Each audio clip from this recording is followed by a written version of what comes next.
So here we are on our application. We still have Burp Suite up. This should just be a continuance for you every video. So I'm here. I'm going to go to account, and I'm actually going to log out of this account.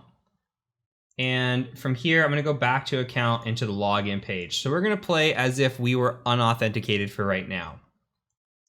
So what do we want to do? First thing, when I see a login page, I want to check actually for any kind of enumeration that we can do, username enumeration. So we could do test@test.com and just do test here and just submit this and try to log in.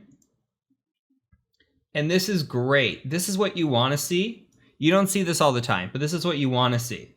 So it says invalid email or password. A lot of places will just say invalid email address or incorrect password. That way you know, okay, well, the email address is correct.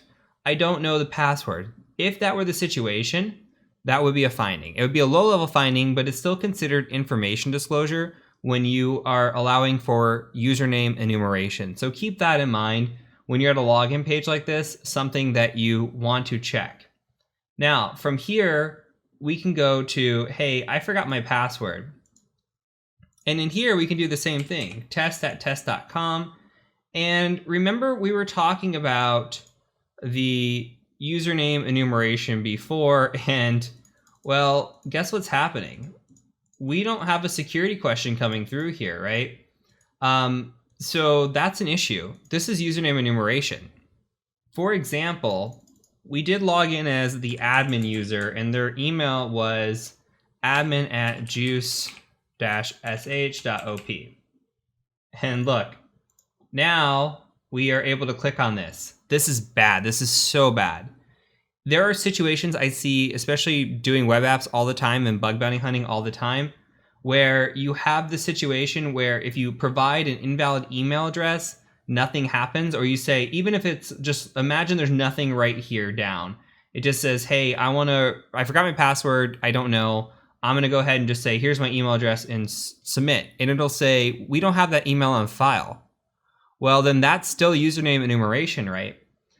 So here, this is also username enumeration because we weren't able to get to this security question until we provided a valid username. This is not good. Now, we take this and it tells us, hey, what was your mother's maiden name? This is bad. This is very bad because it's allowing us to just go do OSINT or go do Googling and say, hey, I know who this user is. Let me look up what their mother's maiden name might have been. And it's very possible that it's just this person's last name. And then we come in here, we reset their password, and we're good to go. And we change this, right? So this is a very, very bad example of a good example of a bad login form.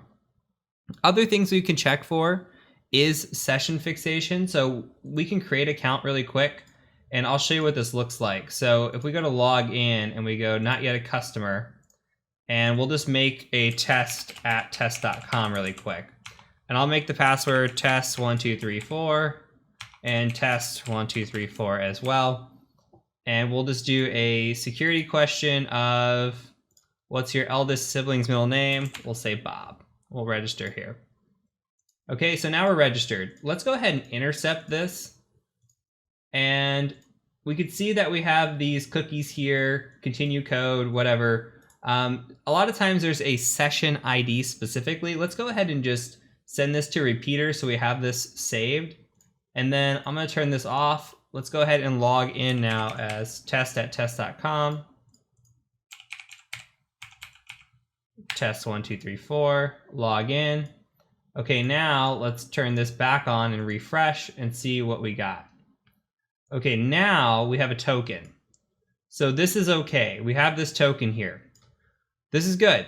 So we could test here for this session, and we can see, okay, well, the session didn't need to rotate because there was no cookie here to start or a session token to start. So that's good. This is no session fixation here. We're testing okay. We could also, log out and see what happens. We can send this to repeater as well. And so we have repeater. We get a request here. Well, it says 304 not modified. That's fine. what we're after here is we're just trying to see if when we actually log out of this now, say we log out, and then we refresh this page, if there's any cookie or token or anything in here, and there's not. So that's a good sign as well. We could try as well to come into this repeater and pass along this session and see if we can get in with this session token, if it actually expired anything, or if this changes when we log in to something different. And there's a lot of things that we can do playing around with these session tokens.